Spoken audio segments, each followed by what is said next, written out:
Good evening, everyone. Are we mostly ready, Mr. Schroeder?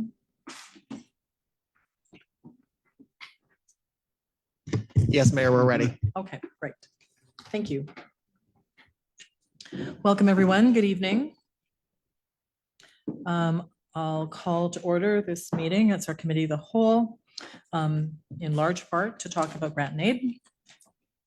And I'll begin with our acknowledgement. The town of Smithers acknowledges the Gitabden clan and the Wet'suwet'en people on whose unceded traditional territory we live, work, and play. The public is notified the meeting is being recorded and webcast, a notice of which is on the bulletin board outside these chambers. Council, we have an agenda motion to approve, please. Councillor Raven, as we're in committee, no seconders, and all in favor. Any opposed? That's carried unanimously. And just for the information of those gathered, Councillor Bucuma sends his regrets, and we're welcoming Director Stoltenberg from Area A, Bulkley-Nechako Regional District, here tonight, since of course Area A is a participant in the grant and aid program. So Director Stoltenberg is here to listen as well. And we'll find our way through the questions. If there are questions at the time, just get my attention, Director Stoltenberg, and we'll make sure you have an opportunity to ask. Okay, first up, Smithers Public Library. Come on up. I think you know the routine. Press the little round button to make your mic red when you're speaking. Welcome, nice to see you.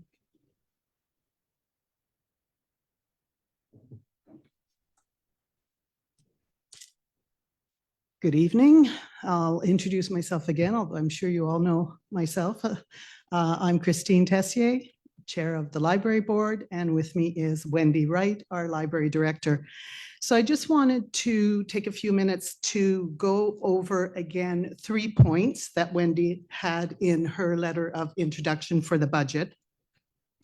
The first, of course, being that there will be an increase in wages of approximately 3%, which is in line with the union contract. So that is a kind of non-negotiable aspect.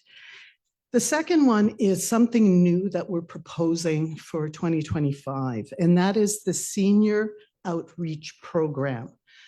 We've noticed other libraries have started doing this, and this is an outreach program in which library staff could go to a senior's home, somebody who's housebound, delivering books.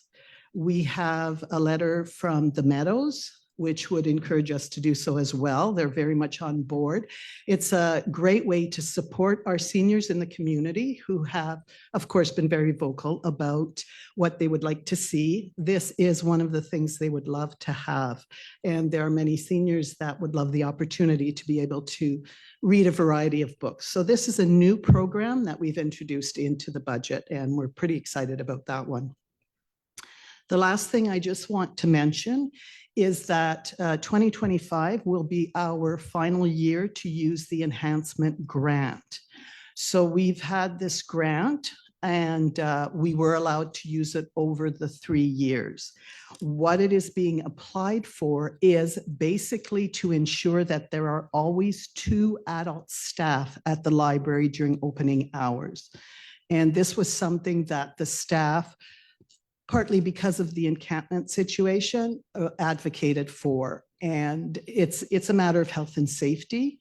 And to make our staff comfortable working at the library, of course, we need to respect that health and safety request. And so that grant will be used again this year for that. Having said that, when we propose the 2026 budget, we will probably include that amount as an ask, because it will mean that there is no longer grant money for it. But going forward, if it is still needed, we would like to see it go ahead. And I also want to finish by acknowledging Wendy's work in this field. That is not her expertise, but she has been very generous with her time to make sure that the budget makes sense.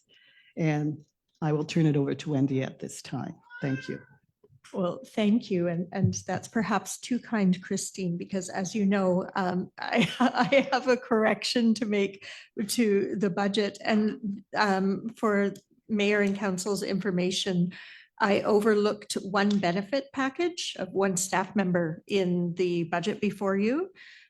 So I apologize, but it needs to be corrected. The amount of $6,418 for a family benefits package needs to be added to the wages and mercs, please. Thank you very much. All right, thanks, Christine and Wendy. I actually forgot to check in with staff before we started this evening, and I'm going through my memory. I think we do hear tonight, and then decisions are made during the budget process. You're nodding, so you remember this. I barely remember this. Is there anything else from staff in case I've spoken something incorrectly? Go ahead, Mr. Schroeder. Nothing else, Mayor. I believe the only item would be just if council has any questions. Okay, thank you. And so to the table, including Director Stoltenberg, if anyone has questions of the delegation. Councillor Ray. So just that 6418 that you missed, does that go on top of the total ask then? Or is it just a line you missed? Yes, it's on top, and there's a funding request summary page in the package that I sent to council, and I've taken the liberty of updating that, and I do have a copy here if you would like me to give it to Michonne or to yourself. I can just make a note. I'm good, thanks. Thanks, Wendy. Any other questions? All righty, thank you. Oh, wait a minute. Sorry, Councillor Patterson. Thank you, Your Worship. Not a question, but actually just more a comment around the seniors book delivery program. I think that's exceptional. I was even surprised to see, we're talking later during this meeting around housing for senior supports and recognizing that the over 80 is going to double and triple over the next number of decades. So my only question that I might have, or maybe just plant a little seed, is maybe there might be an opportunity to help mentor the next generation and the important work that you're going to be doing to support seniors. When I was sitting in here earlier, watching some of the young families go to and fro the library, and then just hearing what you're saying, maybe that's just a special opportunity, just something to consider. But yeah, thank you so much. Thanks, Councillor Patterson. I'll look more carefully. Any other questions? Okay, thank you. Next delegation, we have Bulkley Valley Museum.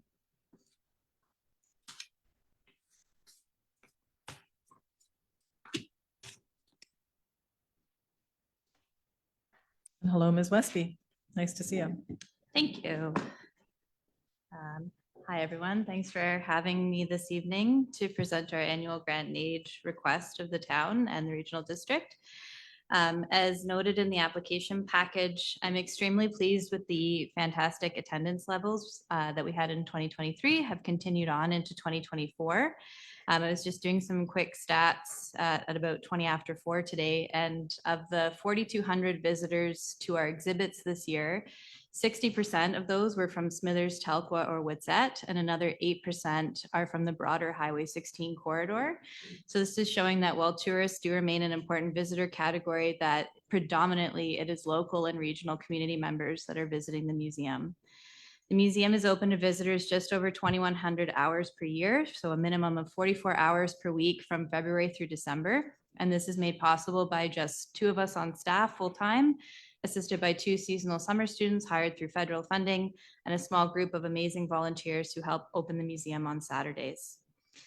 As I noted in the report, these attendance levels appear to be directly tied to our presentation of traveling exhibits, including the 2023 loan of the Babine Lake Mammoth Bones, the Mushrooms exhibit, which was a co-production with the Smithers Art Gallery, and now the Broken Promises exhibit about Japanese-Canadian internment and dispossession.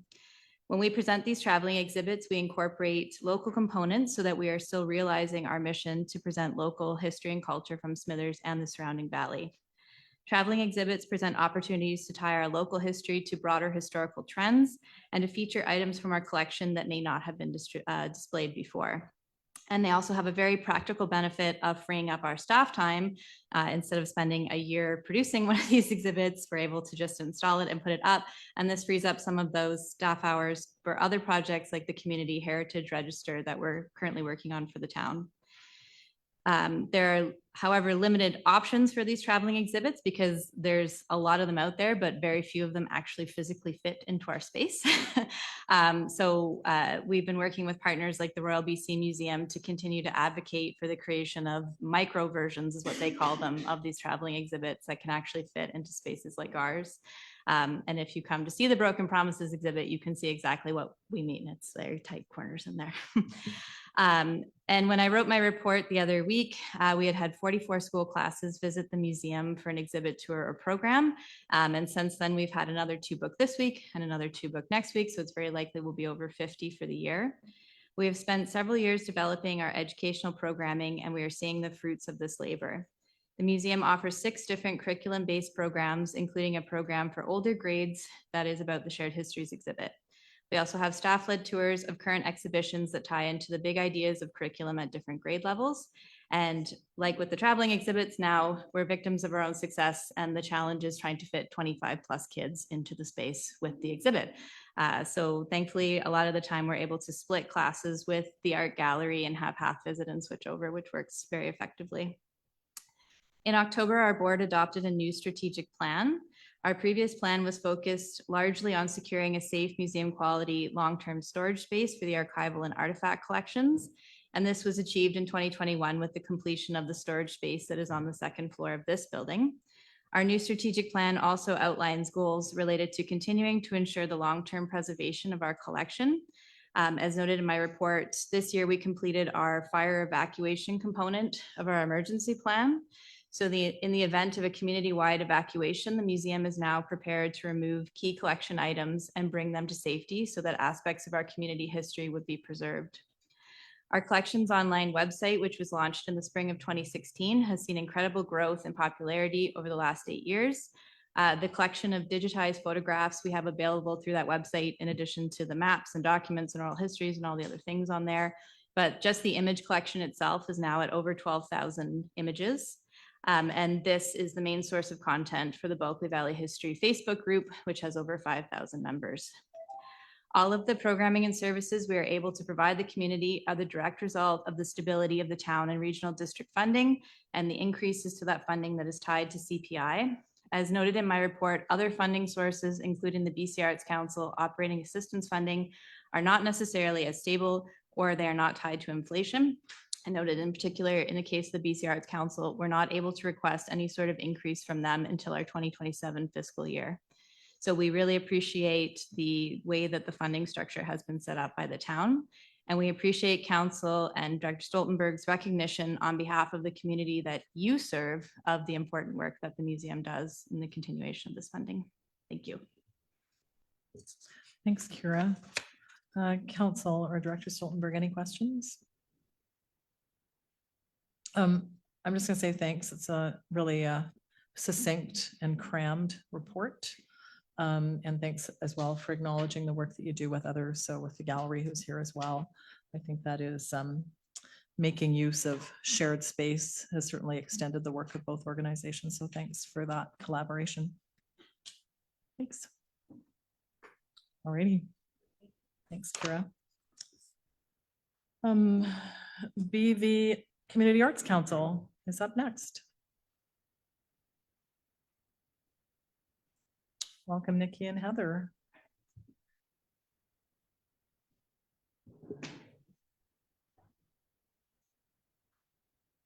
I have to do this. Dun, dun, dun.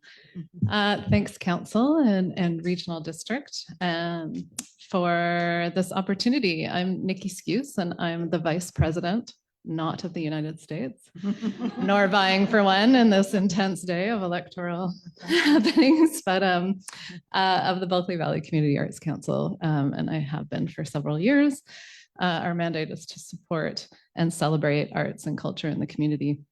And we do that, our main activities are include providing subsidized and affordable insurance to many of our 50 members. And this in turn allows them to be able to give music lessons or rent one of the facilities or go on tour or what have you. And it's kind of like a really boring role, but it really is one that is important and allows a lot of arts events to happen without that sort of extra burden. The Arts Council also provides grants to our members, and these range from, we're getting a lot of recording grants, during the pandemic, a lot of podcasts, but also to host events or to do live performances or workshops. And what we do as an Arts Council is that we really prioritize supporting artists. So we sort of complement something like the Bulkley Valley Community Foundation, which only supports stuff like things like buying a bass or a stage, a floor for a stage or that sort of thing. So we sort of have those complementary roles. And we also provide bursaries, both to help ensure access to the arts. So some families who might be struggling with getting music lessons, and also to Bulkley Valley students who might be going on to post-secondary education in the arts. And the arts is very broad, like literary arts. We gave a bursary or a scholarship to somebody who was going into like fabric, like costume design and that sort of thing. So it sort of ranges. And given some of the legacy, we got some legacy funds from the Bulkley Valley Players, a theater group that operated for a number of years and hasn't. We still have a fund that's sitting there waiting for a new theater group.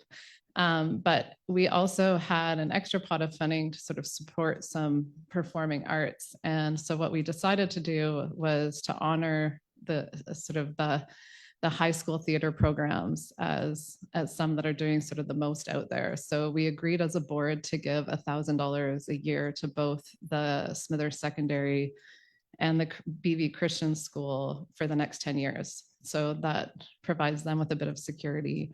And it's really out of that targeted fund, that legacy fund, but wanted to sort of celebrate and honor what they do. In addition, we sort of seek partnerships to collaborate, things like, to do something like the murals in the public spaces. So the BV pool or the hospital. We've also partnered sometimes with the Smithers Art Gallery on certain things and the Midsummer Festival to bring Indigenous artists. So as part of celebrating arts in the community, we also host a fundraiser every year, and we sort of alternate between a kind of artsy masquerade that does these spotlight performances, and then what used to be called Divas is now called Arts on Stage, which is where locals get a chance to showcase their talents. And so this is where, so our major funder is the BC Arts Council, and the province has a kind of formula that they do to how much they grant to different community arts councils, and then the local matching fund, local government matching fund. And so we've always only asked for that. We are asking for a little bit more this year, just an extra $1,000. We don't have a facility or anything to pay for. We're all volunteer based. And for the fundraiser this year, it would be great if we could pay somebody to help us coordinate it. And just the cost of putting on an event have gone up. So we're appealing for an extra $1,000 to ask for 7,109, I think it is. Yeah, and I think that's about all I have to say. So if anyone has any questions, and this is Heather Gallagher, who's also a member of the Bulkley Valley Community Arts Council board. Yeah. Frank, you did ask last year if the BC Arts Council actually elevated our funds the more we got from the town of Smithers, and we have sort of reached our maximum from them. So no, they won't give us more if you give us more. So yeah. Thanks, Nikki and Heather. Around the table, are there any questions? You're doing a thorough job, all the presenters. So thanks, and thanks for all that you're doing to support things. It's really nice just to hear the kind of Reader's Digest, quick few minute summary of what you do an entire year to support the community. You and Kira, and then coming up will be Nicole, and we'll hear all this stuff. And it's really nice to get this summary. And as we said earlier, we'll review and budget, but we've got your application here. And thanks so much for coming and for sharing the story with us. Appreciate Thank it. you so much. Thank you. Appreciate it.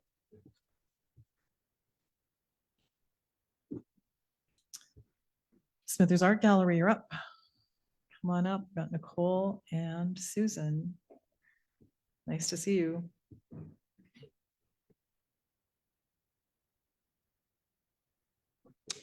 I'll introduce myself. I'm Susan Smith and I'm the president of the Smithers Art Gallery. And for those who I have not met before, I've been on the art gallery board as a volunteer for the past 15 years. Time flies. So I've seen the gallery go through many, many changes. When I first came on the board, we had one part-time employee that worked about 10 to 15 hours a week. We had very little programming, very little funding, no consistent funding whatsoever.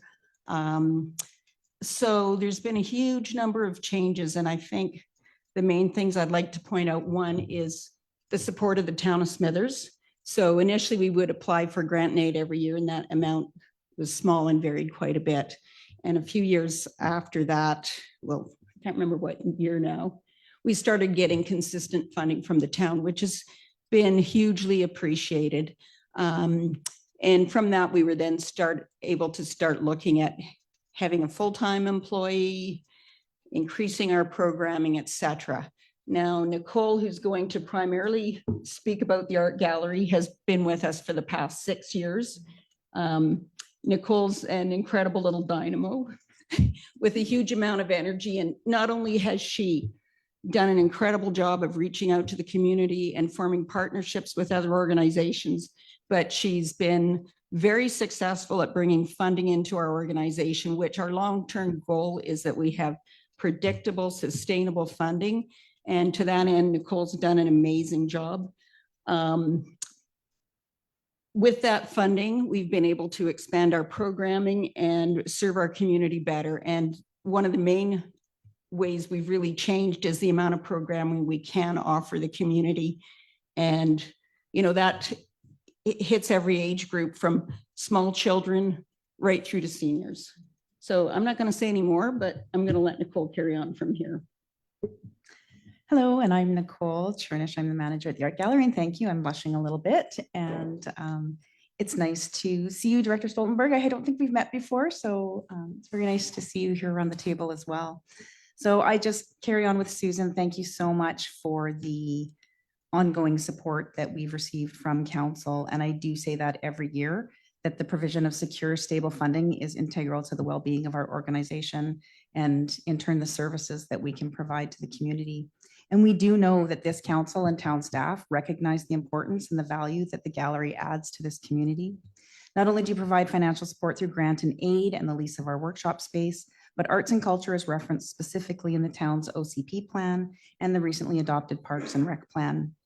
And we also are acknowledged in every single job ad that Smithers does, because there is recognition that creating a vibrant community, the arts is part of that, and that that's part of the economic development plan.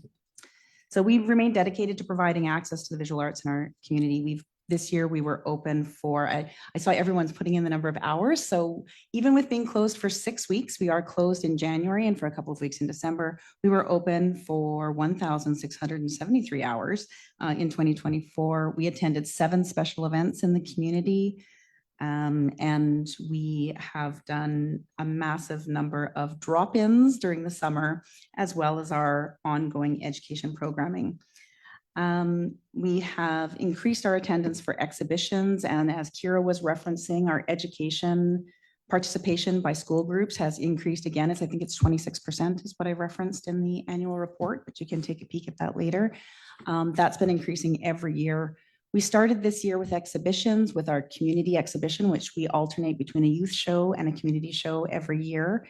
And that was Fabulous Forests and Marvelous Mushrooms. And I think it was the most well participated in activity that we've done, at least in my time. We had over 100 different people bring in artwork for that exhibition. A lot of those people participated in our workshops over at Creation Station, which then they brought the things in, and we saw that again in our 6x6, which was held again this year. We truly could not have expanded our visual arts education with and provision of services to the community without Creation Station. Having that dedicated space with storage and materials at hand meant we could meet the community's desire. One of the things that looking back, I wasn't part of the whole thing, but there certainly was a forward-thinking council in the day that put workshop space on the strategic priorities list for the town. It wasn't specifically workshop, but it was space for the gallery. And in 2017, the council looked at that with an ask by our organization to look for some municipal space that we could use to house this programming. And in 2018, that happened.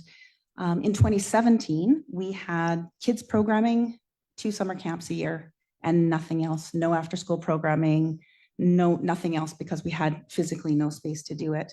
We had 10 adult classes at that time in 2017. This year in 2024, we had 13 after-school programs and one-off programs. We had 2 spring break camps and we had 14 sessions of summer camp. We had 28 workshops for adults and 7 of those had wait lists. So we had over 400 individuals participate in our programming, and that was 140 programming days and 330 hours of programming. So as you can see, the provision of that space, which is a recreational facility that this community has provided us with an opportunity to serve this community in a non-sport way dramatically. When the space was given at that time, it was a concept. It was, we think the community wants this, and we can see it's gone beyond a proof of concept. This is a desperately desired activity in our community. And I will say it was incredibly disheartening for me personally to receive the letter on October 31st at 5:50 p.m.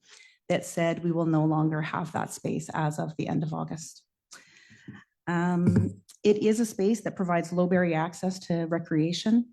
It provides alternative childcare, which is desperately needed in this community for after school, summers, spring. There were 57 programs that were held in 2024. Having that space, we prioritize accessibility, physical accessibility, financial accessibility, diversity of program.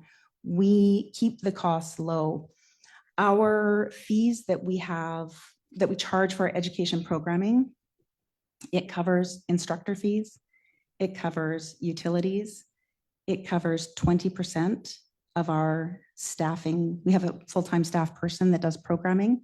So they are finding the instructors, doing all of the registration, doing all of the promotions. Only 20% of that is covered by our fees, which means that we are subsidizing that position so that we can provide these services to the community. And it truly is not about us. It's not about the Smithers Art Gallery losing a space.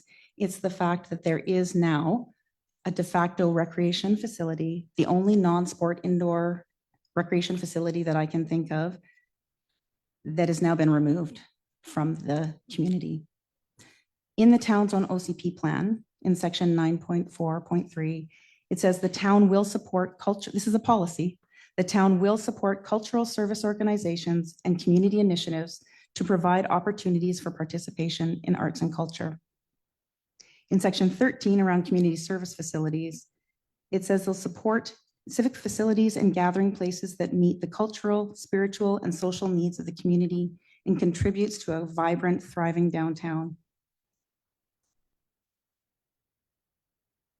Not only does this space provide services, recreation services for this community, we contribute to the local economy. We're paying our instructors, so that is going to be a loss to instructors. We have losing this visual arts education is going to also have a domino effect potentially. Not only is the community impacted with the loss of services, non-sport activities in this community, but our operational funding could be severely adversely impacted. When I started with the organization, BC Gaming, we received $6,600 a year from. Over the years, it was increased as our programming increased. As we did more for the community, the funds increased to our organization. We now receive $20,000 in operational funding from BC Gaming. the potential for that to disappear is pretty high, because if the programming goes down, funding can also go that way. I just wanted to kind of wrap this up with a few asks, as we didn't receive notification about this, and this is our one time to kind of do the asks in front of council. There's a few things that we would ask. We'd ask, first of all, for reconsideration of municipal space for our visual arts education programming for this community. It's going to have a dramatic impact on this community to not have this available. We would also ask that workshop space for the gallery be put back on the strategic priorities list. And we would also ask that we would like a renewed commitment to the OCP plan, especially 9.4.3, that talks about supporting cultural service organizations, providing arts and culture services to the community. I am going to ask, of course, also for the grant and aid funding of $40,000, $40,271, I suppose. And I want to issue an invitation as well.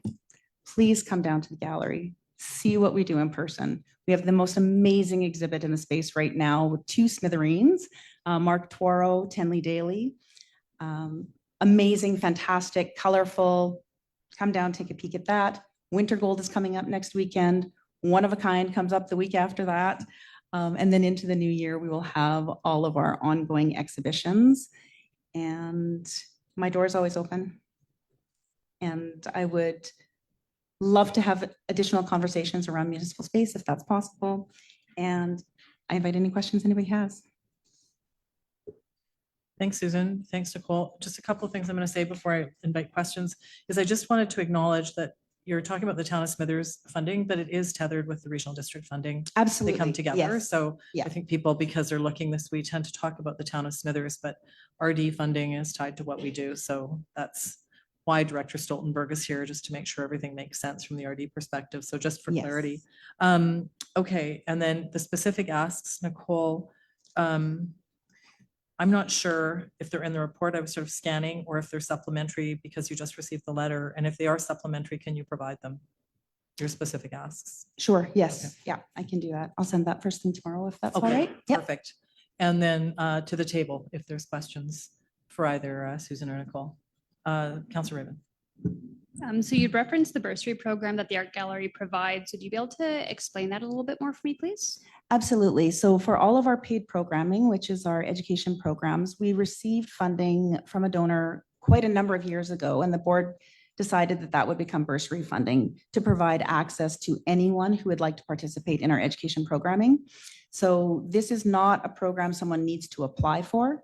There's no paperwork involved. They need to call me and say, I'd really like to take this course. And I say, excellent. And please register. So this is not something that's going to provide a barrier. I don't need to know the circumstance. I don't need to hear the story. I don't need to know any of that. This is, if you want to take the course and you feel you can't afford it, bursary.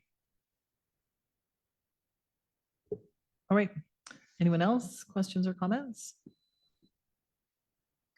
Okay. I just want to say I heard you. I know that the whole thing about the creation station has been, it's been a challenge for a while, and I appreciate the amount of energy that you and the folks that are a part of the gallery have poured into that. I sort of won't go into our reasons. I think you know them, but I just wanted you to know that I hear what you're putting into your plea. And I want to acknowledge the amount of work that has happened over the creation station and recognize the value of non-sport recreation, as you phrased it. It does have incredible value in the community. Mhm. So if we get your specific requests, then council can consider them. If they come over to, I don't know, send them to David or whichever email address you have. And I have all of them. You I got- think we've had so many conversations in the last little while. Yeah. Yeah, and then I'll get some staff advice on those. The general request for the grant and aid will go to budget, but you asked for some specific things. I can follow up with Mr. Doer and figure out how we deal with those and to sort of at least give you that response.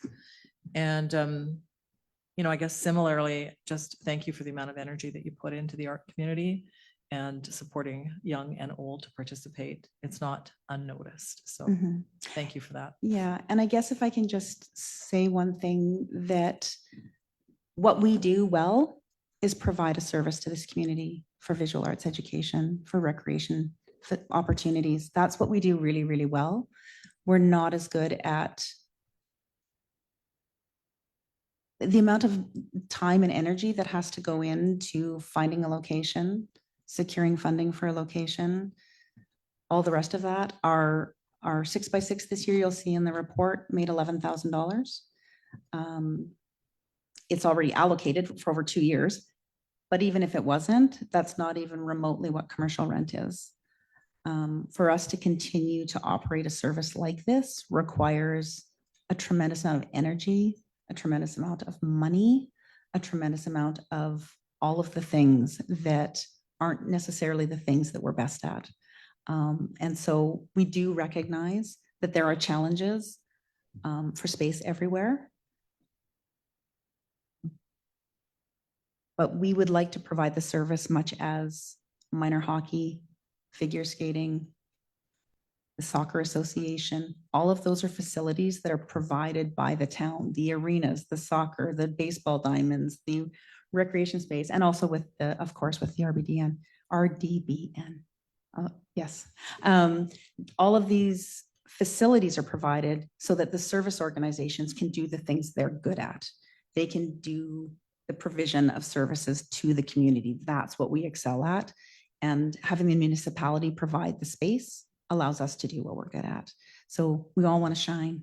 Just want to shine and do good for our community. I know that. Thank you I'm so going to much. just add a really quick point to that too. The amount of grant money that Nicole's secured for the art gallery, whether it's through the BC Arts Council or gaming grants or whatever, that's all money that is not coming out of taxpayer dollars. That's money that's coming provincially into our community, going into our budget and dissipating down into this community, whether it's paying art instructors, employees, whatever. It's coming here from the outside. So our concern about having to cut back on programming means we won't be able to necessarily access those funds because some of them were applied for specifically in aid of running our programming and various activities. So I just want to bring that point up. Okay, one last look. All right, thank you very much. Thanks for Thank being you. here Thank for you. tonight and for what you do for the community.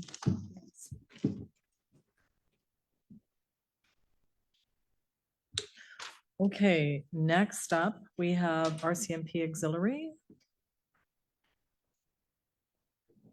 No. Okay, no, we do not. We have the rest of you.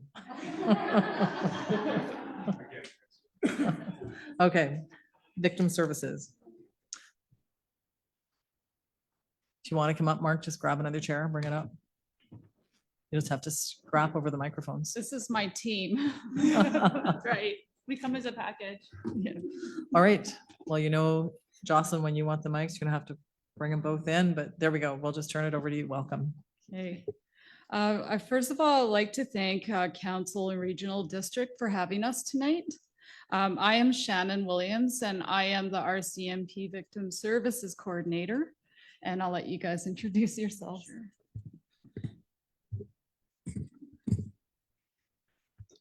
Good evening. I'm Jocelyn Floydart. I'm a constable and a registered social worker at the detachment and coordinator of the situation table. Hi there, I'm Mark Smale. I'm the staff sergeant at the Smithers Detachment and the detachment commander. Okay, so, oh, sorry. I'm just trying to work out this remote here.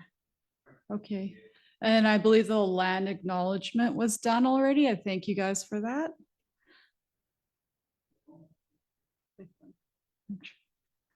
Okay, this is my staffing, like our team. I am the program coordinator, and then we have casual support staff as well.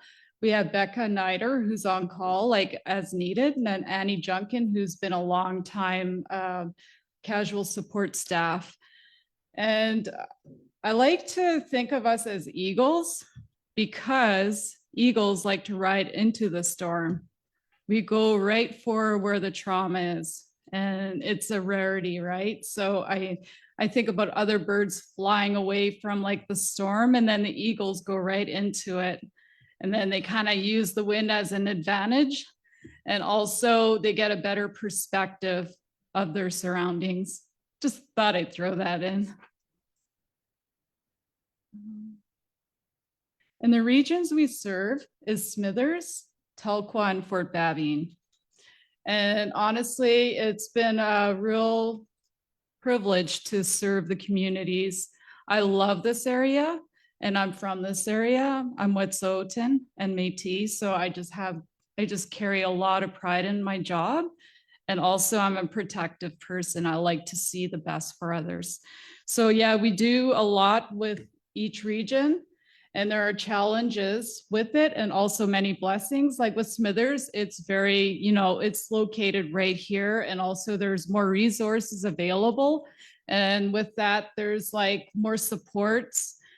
But when we have to deal with other areas such as Fort Babine, it is challenging. It can be costly too. And then also I have to get creative on the spot. And just something to share on that while we're talking about it is the advocacy and also the support I offer to them along with my team. We have to think on the spot. We have Indigenous members out there that are going through a lot. Like one elderly man was going through a dark time and he could not speak English. And I'm not a fluent speaker, so I had a hard time with it. So I had to really work hard on the spot and find a translator. And as a team, we made it happen and we offered him like practical support, emotional support. And I could tell he had comfort having me beside him and also the translator. So just building that relationship with other communities and also knowing what supports and resources are in place and who are the key people and the knowledge keepers. So it's something that I really, really think is important, is building relationships all the time, networking. And I noticed that our detachment is really open-minded to that and they're very respectful. Like cultural safety is right up there. So I really value that and that's why I'm still here. Okay. And as Smithers are CMP-based victim services, we do offer a lot of different types of supports. And also we have different types of files that come to us. And just to give you examples of what we see on our files are sudden deaths, suicide, disasters like natural disasters, missing persons, break-in and enters, house fires, motor vehicle incidences, accidents, common assaults, scam and fraud, and property crime. All of those are quite common. And to be honest, sometimes I get 4 files in the morning. So having this casual support staff is really, really important. I really appreciate their support. And also I'm from the area. I also require someone to take on my conflict of interest files because I'm everybody's cousin. Yeah, so yeah. And then it's just like, day to day, we don't know what's going to happen, but I like to be prepared as much as possible. And I'm working at the perfect place because I got some brilliant people that know, like, the ins and outs of like the legal side of things. So anyway, we offer emotional support, practical support, crisis response, and that's usually the first phase of what I do. Judicial support, if it reaches like the criminal courts, that's where I come in place and I offer them a lot of like guidance surrounding the justice system. And with the practical support, like we do a lot of safety planning, assistance with forms and applications. That would be like crime victim assistance program, restitution forms as well, and home security is big. We do our best to provide a package to people that are vulnerable or have been through like B&E and even harassment, right? So we do our best to try to safeguard our people in this community. And with that, I do have a story, actually a file that is a success story. We had a female, or sorry, I gotta go back. Or that was you? Okay. We have one file where she was a victim of a B&E and he kicked the door in, caused damage to the window. Her door is really expensive. I don't know what kind of door it is, but it was really nice door. So that was a pricey ordeal. So she was an emotional wreck. So we had to provide that emotional support. Also, we explained to her that we can apply for the Crime Victim Assistance Program ASAP, which we did. And just did a lot of safety planning. And then also like there were supports in place for her. Like we just brainstormed and worked together as a team, and she had ideas in the midst of it. So it was really quite smooth in the end.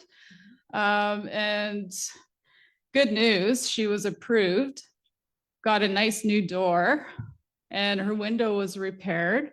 And she just said, I have a lot of faith in this again. I felt like I couldn't trust anything or anybody. I didn't even want to phone the police. But good news, it worked out for her. Yeah.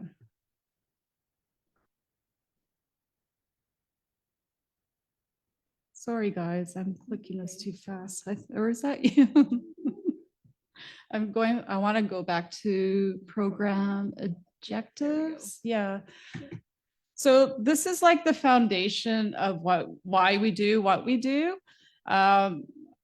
I don't really want to read it all out, but it's like a non-judgmental service to our clients, and cultural safety is really up there. Like we just want to build that relationship like between the detachment and the Indigenous people and the communities. We want to build that trust again. And also with immigration, I've dealt with a few files, and I just have a lot of compassion with people that go through oppression, you know, whether it being a single mother or someone that's going through immigration. And yeah, so anyway, we just keep these program objectives in mind just to make sure that we are best serving our communities and our people.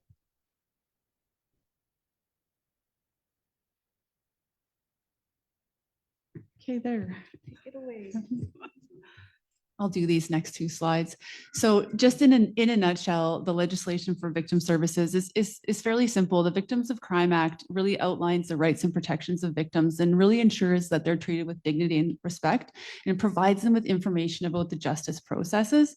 It gives victims the right to participate in court proceedings, make statements about crimes. So that's the legislation that falls for victim services, as well as the Victim of Crime Assistance Act, which Shannon's provided an example from that we've seen very effective to support, you know, some of the property crime files we've seen happen in our community as break and enters, is victims applying to the Crime Victim Assistance Act and then getting reimbursed for those costs associated to that crime. I've also seen Shannon get people access to counseling services, you know, as well as housing resources through Crime Victim Assistance Act. And that requires a substantial amount of her time filling out those forms and advocating with those systems to get those victims what they need.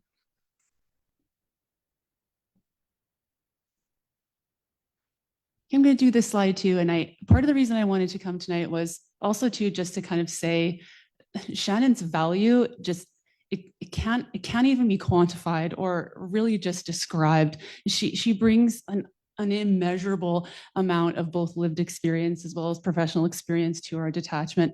And I don't think what people realize in terms of even how the situation table operates is because Shannon and I work in-house together in the detachment, we often triage situations even away from the table before they even get to the table. So this is work that Shannon and I do on like in a crisis day-to-day work where we work to really proactively upstream supports for victims of crime even before they come to the situation table. And if we can't do that, then we bring those calls to the situation table, and Shannon acts as the lead and really utilizes the different organizations around the table to provide complete wraparound response to victims of crime.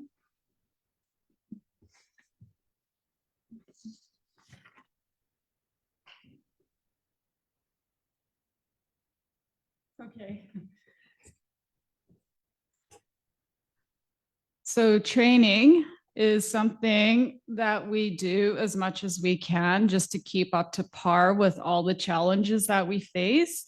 And also to teach our clients, you know, like in the moment of crisis or upon that, we have taken I'm taken what's listed here, police-based victim services training. It's very comprehensive and it was a lot of material, but I enjoyed it and it's really helpful.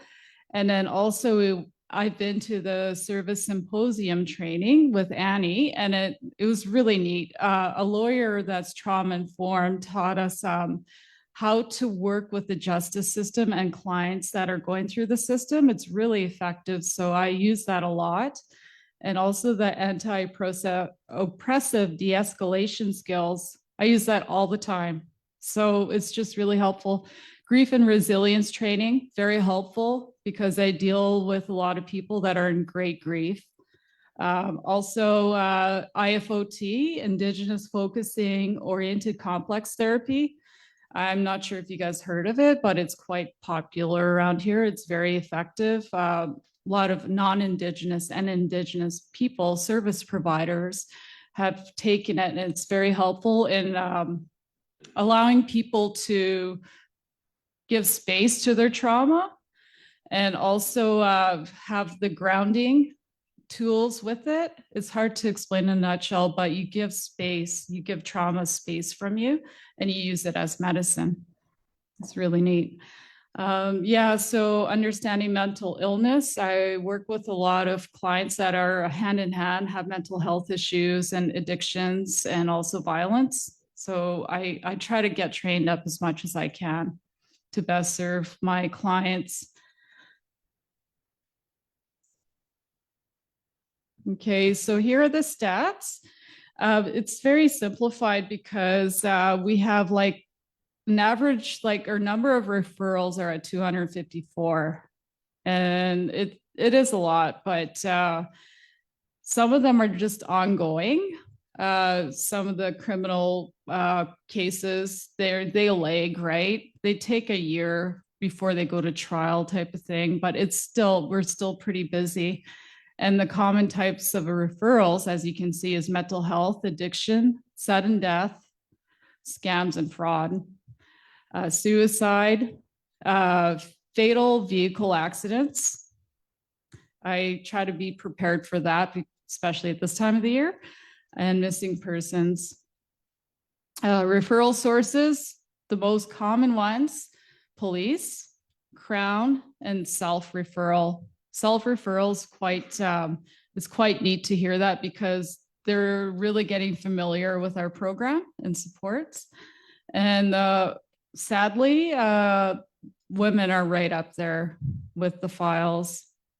There's a lot of children too, but we refer them to Northern Society for Domestic Peace. That's why you don't see children up there. And men. Yeah, so there's a fair amount on average. Staffing hours, it's quite up there. We do call outs and we do some overtime as well. Just can't predict what's going to happen. So yeah, there's the staffing hours there. And this is where I say, honestly, contributions to our program is very, very helpful and we appreciate it so we can best serve our communities and our clients. And also I think of prevention as well. I like to do workshops and education pieces for other people and communities. And also I want to go to Fort Babbing more because they're so disconnected and they're at risk. So we try to get creative with whatever we have. We do get creative. And and on that note, it's just, we're requesting a 50-50 match because the Ministry of Public Safety in general contributed $58,014.40. And we would like to request a match because it is just really, really a lot for us when it comes to costs and resources and time. Thank you. Thanks, all of you. to the table? Are there questions or comments? Councillor Patterson, go ahead. Thank you, worship. So just for clarity, that 50% contribution of the 58,000, is that just to support one FTE, or is there a breakdown of what that would be? Unless I missed that, sorry. I'll hop in there too. I think, I just asked the same question. I think we're looking at the 44,921 as a divide. That's the request Yeah. from for the town RD. That's the combined request. I don't have the budget here, so we'll find out at any rate. We'll have it from our last year's budget. But you get the provincial money of the 58,000 and the Yes. local grant and aid is Yes, that's 44,900. Yeah, Yeah. okay. Does that help, Councillor Patterson? So if I'm following this, unless, and Stoney, you can jump in if I've got it wrong, but I think we're still on the 70-30 split on the victim services. So that would be the total grant, and it will follow our normal split with the town paying 70 and the regional district paying. And sorry, Director Stoltenberg, if you wanted to answer, I asked you and then I didn't give you time, but there's the button on the mic. Okay, so I think that's my understanding. We don't have anyone from finance here for clarity, but we can look back in our file. I'm pretty sure that it's close to that figure. Okay. So you're the first one who attributed it all to the RD. So Director Stoltenberg probably likes that because everyone else attributed it all to the town. So there we go. Director Stoltenberg will get this one. But on the programs, folks, is there any questions or comments for the presentation and the presenters that we've got? Okay, then I'm going to say thank you. We'll figure out the finances because we'll be able to look at last year's books. Thank you for the explanation. It's nice to see you here at the table, to all of you, and for taking time to sort of walk through the program. We do only have these once a year, and so it is nice to have an opportunity to sort of be brought up to date on the things that are happening. And by next year, we'll need to be refreshed again. So thank you very much for taking the time to explain. Yeah, thank you. Okay, if there's no other questions, maybe we'll just take a few minutes because we're going to switch gears and go into the housing needs assessment. So we'll just take a couple of minutes as we sort of refresh. So we'll take 5 minutes as a break here, folks.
So we're going to look to the delegation table and Ms. Watson, who is going to lead us through the first part. And I guess we have, well, you can introduce the team that's speaking. Thanks. Yeah, you bet. Thank you. Good evening, Mayor and Council. My name is Allison Watson, and I'm joined here virtually this evening with Bailey Welsh, with McElhaney and Ms. Chandran to provide an overview of the 2024 Town of Smithers Housing Needs Report. Just a bit of a delay getting the presentation up. Thank you.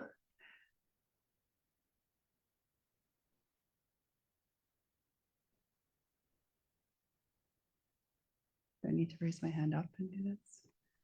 There we go. So looking at the next few moments, the idea is really to take a very coarse walkthrough the document, to first really zoom out, looking at what's new for reporting, because there has been significant legislative changes. Then we'll zoom in and look at the housing needs report itself, specifically reviewing how the report's organized, highlight a couple key findings, but most importantly, turning it over to you for questions and comments. So as a recap, reporting has been a legislative requirement since 2019, with the Town of Smithers completing its first report in early 2021. The recent Bill 44 changes have led to quite a number of changes to how these reports are created moving forward. Firstly, it's now a much more prescriptive process where new reports are meant to really create consistency both between reporting years and between communities. Previous years, there's been huge variations between how communities are approaching this, which kind of makes it a challenge, right? A core part of this is the creation of new standardized housing need report methodology for both data, as well as the requirement to not only collect or specify the 5-year housing unit needs, but also now a 20-year housing needs using a provincial housing need report calculator. Another key change here is to link the reports with planning. So there's a requirement to take the 20-year housing need report number and then provide that in the town's OCP and zoning bylaw, so to enable this build number.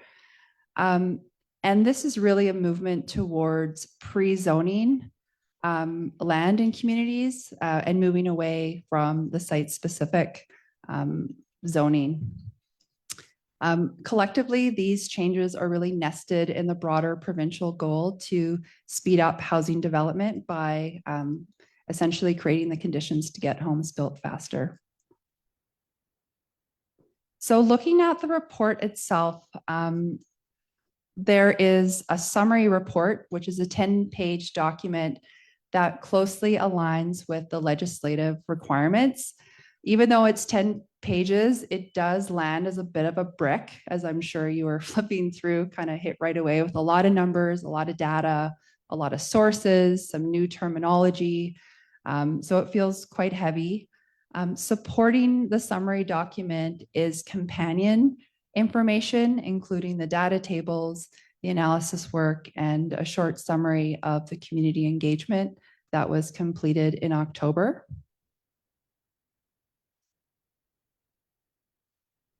So at a very macro level, there's a number of key findings from the 2024 that I'd just like to highlight. First, the themes in the report largely echo what's already known in the community. So I'm sure as you read through it, you'll see that there really are no surprises here, given the amount of work the town has done in housing. The second piece is that strictly from a demographic standpoint, the trends point to an increase in housing pressure from an aging community, trend of smaller households requiring affordable options and support needs. Thirdly, the report does illustrate a local response to meeting Smithers housing needs.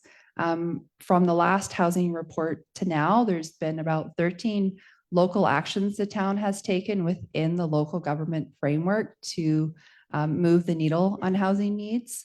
which is also a requirement to be reported out, but also something to kind of reflect back on and realizing the town has the policy, it's created financial incentives, worked in partnership amongst others to try and support housing that meets community needs. And the last point is that finally, on a more observational level, the report is data heavy and does feel a bit clunky, yet it's really a tool to gauge housing needs over time and really to support future community planning and planning work. And sorry, project work. So the final slide here really looks at the housing need calculator, which specifies that Smithers needs 458 units over the next 20 years, which is an average of 22 units per year. When thinking about the 20 unit number, it is below the town's average of 35 units a year, which we've seen over the last number of years. And it's really to think of this number not as a target, but a requirement from legislation on what needs to be provided for in official community plans and subsequently zoning bylaws. And evidently, both of these bylaws already permit for actually a huge increase in intensification and infill development, given the 2022 update, as well as the spring updates that the town did for to comply with Bill 44 already. And, you know, just to preface this also with the numbers will change over time and evolve. We know that. And really only tell a very small piece of the housing story. And that really contextualization of housing needs will come from the community and the planning work and the projects that happen here. So at this point, I'm going to open it up for questions. Bailey's here as a great resource as kind of the data queen, who is really well versed in the methodology coming from the province. And Deepa has offered some great information as well in her report. Thank you. Thanks so much, Allison. Okay, does anyone have questions at this point? Maybe I'll just ask too. So we've just got the report part, Allison, that you just talked about, and then we have a whole big next number of pages under Deepa. Are we talking about the whole thing, or do you want us to focus in on what you've just presented right now? I would say that's at the leisure of council if there's things we can clarify for you while we're all here. Okay. Yeah. Okay, so council, and then Ms. Chandran, if you wanted to say anything, if you wanted to speak to the report first. Yeah. You need a microphone. There we go. Thank you to Mayor Attrell. So my report is basically the two attachments that are part of my report are basically the outcome of this entire project, which Allison just explained. So, and more than me, Bailey and Allison would be the best person to respond on those technical details and especially on the methodology side. Okay, so it's all on the table. That's how I'm interpreting it. Okay, questions from anyone? It's a lot, so we might be slow to swim up here. Anyone want to start?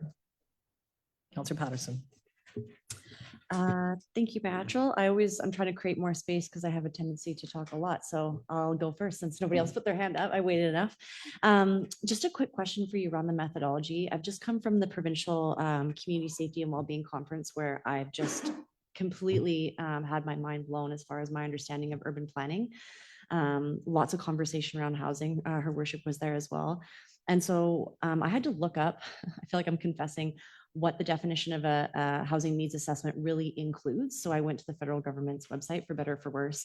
And it was interesting that they talked about consideration for the location and infrastructure needed to support communities as well. And I noted in your report, you did have a section that talks about transportation and the need for that to be intimately connected to our design considerations. So as part of this methodology, I was just wondering, do you consider that sort of broad community well-being framework and how you do this needs assessment? So as one example, I was thinking about that cohort that will double or triple over the next 20 years, that 80 plus. and what considerations we might need to make as council when thinking about how do we do long-term planning for that cohort, as well as the homeless population I see there that's rapidly growing? Or is that something that would come later? And maybe that's a question for Ms. Chandran as well, but sort of a two-part, the methodology and then the long-term planning, if that makes sense. Thank you. Yeah, I think you hit some good points in there. The housing needs report stay out of the action planning sphere of things. And the parts that are included very much dovetail the provincial legislation. So there was a housing need regulation and then amendments to the Local Government Act. And that's where kind of the brunt of it comes from. But it's definitely a piece of baseline, crude, if you will, for the lack of better language, information that I think really needs to be contextualized, especially in small communities where our numbers kind of are smaller, but might appear to fluctuate more. So it's really the stepping stone to get that deeper, richer housing information and then action planning from there. Yeah. I'm just sort of glancing, I see Councillor Raven, just whether or not Ms. Walsh or Ms. Chandran wanted to add anything to that part. Otherwise, I'll just move. Okay, I'll just move to Councillor Raven. And Ms. Walsh, we can see you fully now. So if you want to wave or interrupt if you're trying to say something and I miss you, but I'll go to Councillor Raven right now. So thank you so much for the work. This was definitely an in-depth report. I don't really have questions. I did not know the terminology for suppressed households. It's nice to have a term for that. That's something that I know everyone's talked about. So now actually having not only the data, but just that terminology, I think is helpful. I also wanted to just highlight the special needs housing and how it was identified that there's just more data that's needed, but just it's really appreciated because I think that is a piece that does get missed quite a bit. So I was just excited to see it there and also acknowledging that it needs to be some further reach out is required, but I just really like seeing that in there. Thanks, Councillor Raven. Anyone else? Councillor Rai? I was just wondering, it struck me in there that 67% of the housing is still single family housing and trying to make that different. If the plan were to go as expected, what would that percentage be at the end of 20 years?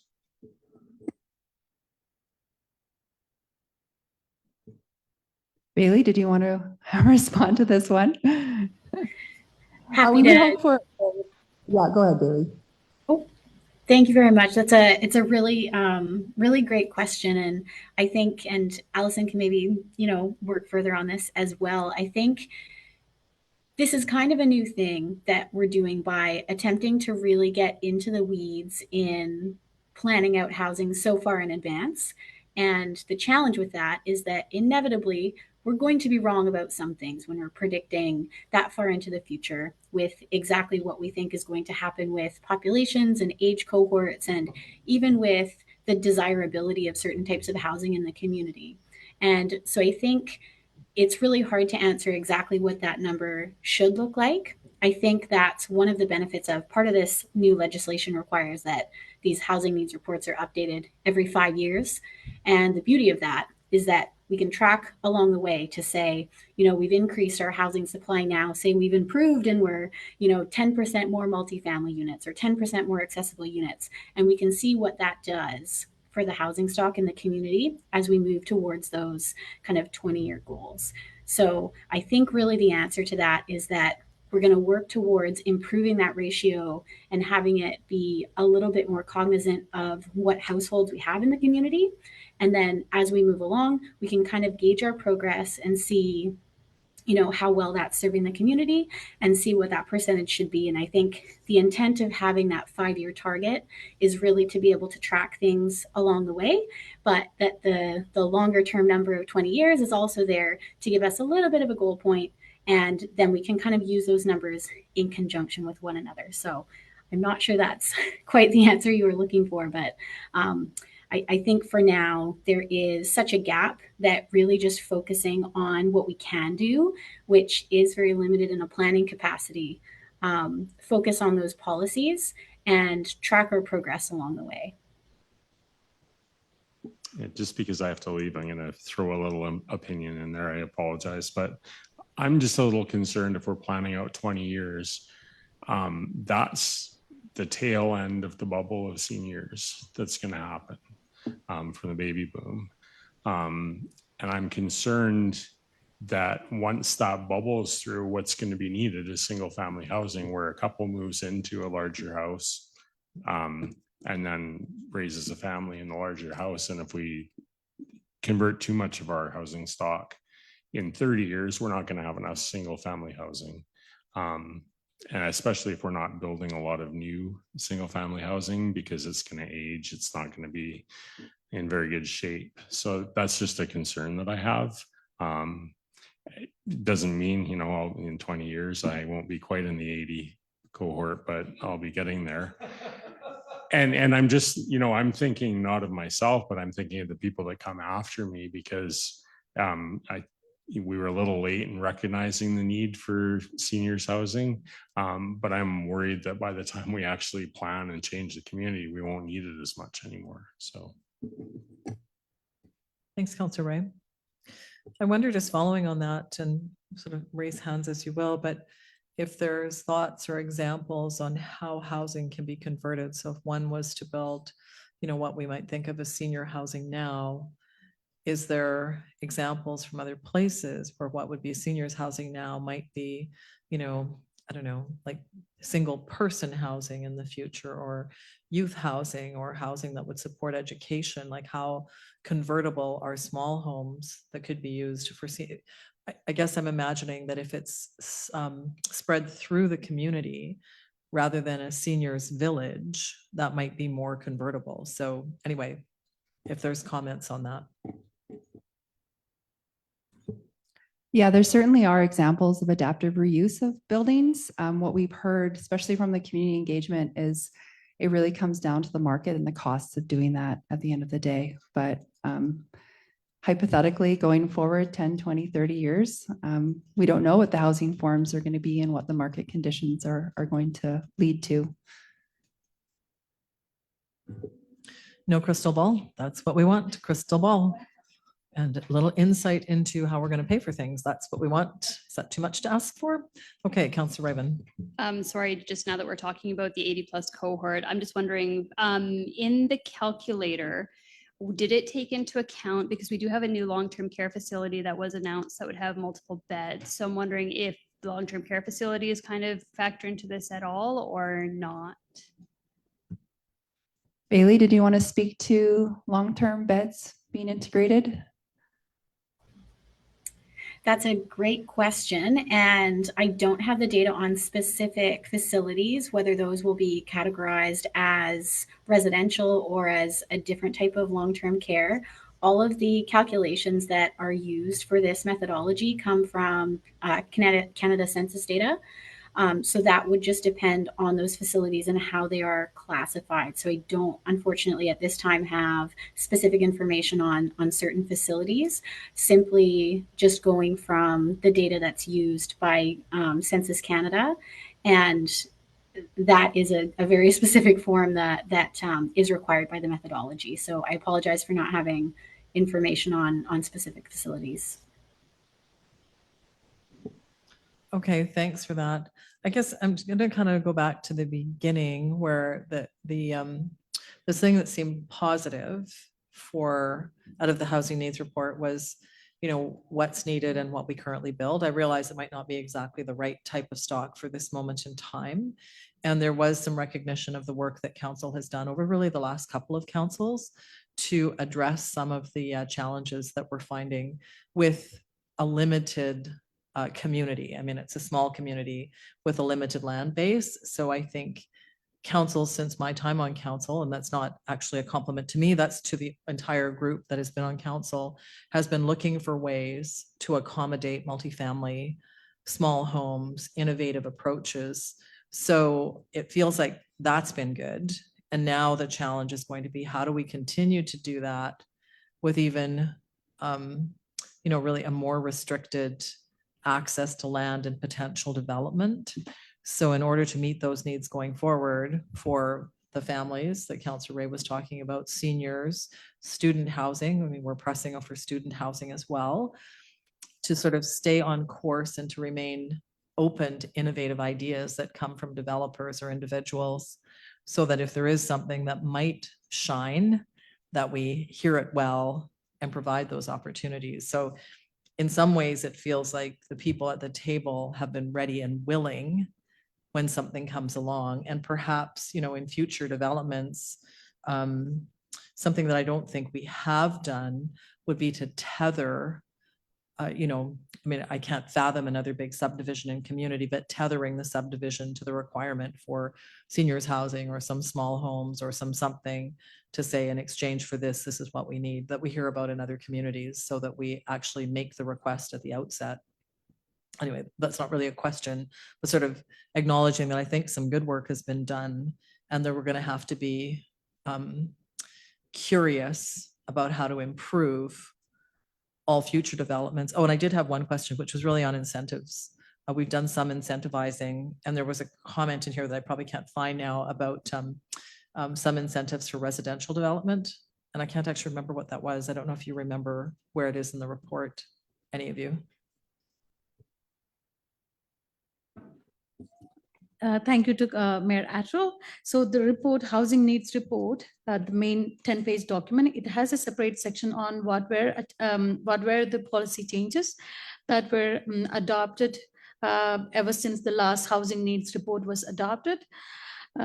So that includes the dollars to the door program policy and also the rental housing incentive policy. So these were the two policies that we had, and we also continued the downtown revitalization tax exemption program, through which we could create 22 units, and we are aware at least of 10 new units that will be built next year. So there are so many things happening in the background, and I would also like to add that the housing accelerator fund application that we have proposed. So the Housing Action Plan outlines 5 strategies to create new housing.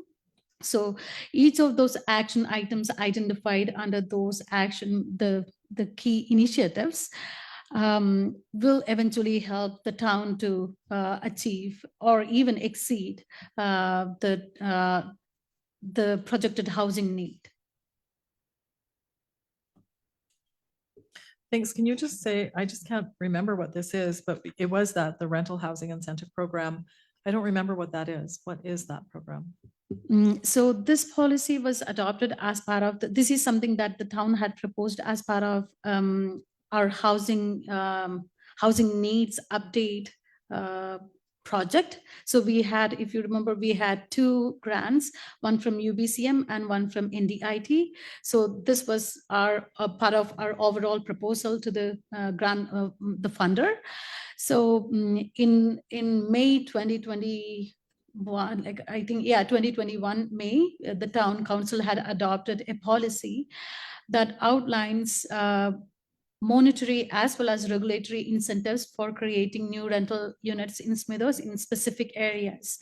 So among the monetary incentive options, there was development fee waiver through which we could incentivize, although at a very minimal level. We had received 5 or 6 applications, and then we also had off-site works contribution. So the only development that has benefited through this program is Zelcan, the 37-unit Zelcan housing project. So, and I believe that funding, the 30,000 that was approved under that program, would be reimbursed or given to the housing society through next year's budget. Okay, thanks for that. I just couldn't recall. Okay. Anyone else with questions or comments? Thanks, Councillor Ray. Okay, just more rambling, and then if we don't have questions, we'll sort of let everyone enjoy the rest of their evening. So just going forward, so the question here was feedback. And at this point, I'm sort of seeing, might seem lame, but it's like really, except for what I said, like continuing to be open-minded to good ideas, and perhaps if we actually have a development proposal with enough units where we could ask for specific sorts of housing, I'm not sure what I would want to add into a policy. So I'm curious if there were things that you would recommend or things that we ought to be considering. The OCP as it stands with the existing policy is incredibly comprehensive and really opens the door to hopefully tease out some of those innovative ideas around, for example, what does supporting people to stay in their homes, to thrive in community as they get older. I do think, I'm curious if over the next couple years, we're going to start to see more innovative funding programs come from the provincial level. I mean, at the local level, it's like, growing the garden. You create the soil, you put in the fertilizer and all the compost bits, and you hope that something's going to grow and flourish, but ultimately you're not the gardener, you're just the soil person. So an example would be something different that kind of perked my interest was the Build BC program, which offers really, I believe it's frozen right now with the change of government or with the elections, but it offered really low interest financing available to not just nonprofits, but also private landowners, which was very different because, as you know, a lot of the funding was very much geared to nonprofit groups, and it really depended on the capacity of the different groups in the community if they were ready to kind of tackle a project. So with a lot of the form following funding, I do wonder if there will be kind of a rethink around those bigger funding pots. And I would like to see like Smithers, where communities have done a lot of what they can do at the local level, but there's still some of these big barriers like infrastructure costs, right? Like if you're a housing project, how do you deal with that? And funding will only take you so far, but I think a lot of this is really for small communities in the north, skirting the issue on infrastructure and asset management and what we can actually, viably service as a community, right? So, but those are bigger questions, but I think they definitely run through this discussion on housing. So I think provincially, this is the first step, get communities doing these reports year after year to kind of track progress, but I would hope there would be kind of some, new flavors being added to the solutions and the funding pots. I think one other thing sort of I've raised before with Mr. Allen is, the thought of actually increasing the density in Smithers by going up. And Mr. Allen rightfully reminded me that we have water and sewer lines that might not support that.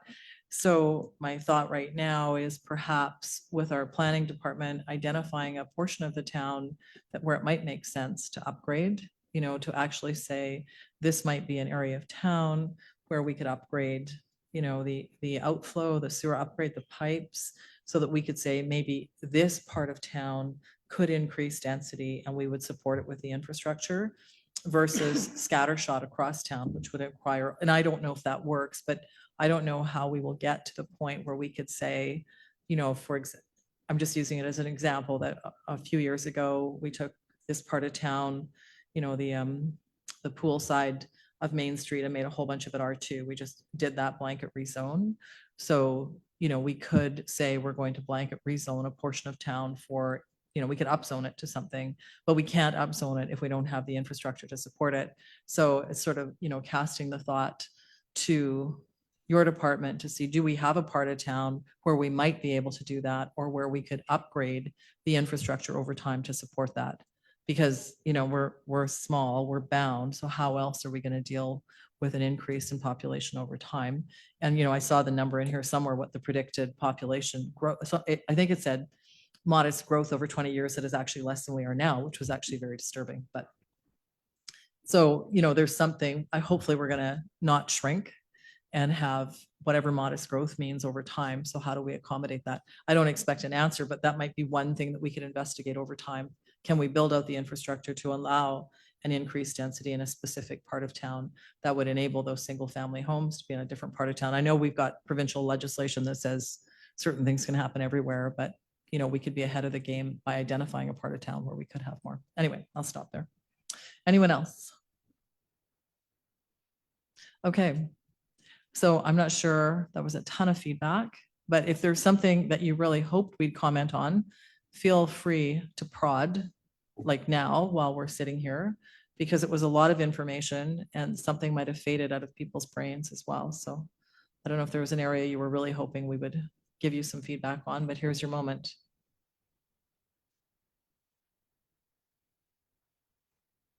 Go ahead, Bailey. Yeah, I think it's an interesting project at this point in time, and the town has really done so much innovative incentivizing and things already, and planning really is in a place that all of these things are being worked towards, and it is a ton of information and kind of a data dump all at once of all of these things going on. And I think, as Allison kind of mentioned, it's important to remember that this really is kind of not even the first step, because Smithers is far past the first step in working on all these things, but it's just the next step in looking at where we are today and what the future can look like for future policy planning, OCP work, every other planning initiative to kind of jump from this benchmark and into the next. So I know it can be a little bit daunting looking at all these numbers and thinking about everything from kind of this point in time and what the future looks like. And I think it's just important to keep in mind that this is one step in many, and every step along the way that policies can be tweaked and refined and added to, I think is a really positive benefit. So I hope that people don't look at this and go, oh my gosh, what are we going to do? And kind of go, hey, this is just a touch point of where we're at now, where we can step into for the future for those next policies to be a little bit more refined, a little bit more in tune with what the community is looking for. So not necessarily a note on more questions. If you have questions about that, that's great too. But just kind of, this is something that really was mandated by the province and is more of a technical exercise. And Smithers really is ahead of the game in terms of making sure that the policies to support these types of things are in place. It was really exciting to create a report where you're looking at it and going, the policies are here. We're already getting there. We're already working towards it. And if there are little tweaks and little things that we can do in the future, that's great. But it's really nice to see, that you're already so many steps in the right direction. Thanks for that. Makes us feel good. Nice not to be behind the 8 ball as we are sometimes. So thank you. Okay, I'm gonna not prolong it. If council doesn't have more questions or suggestions, we'll just wrap up.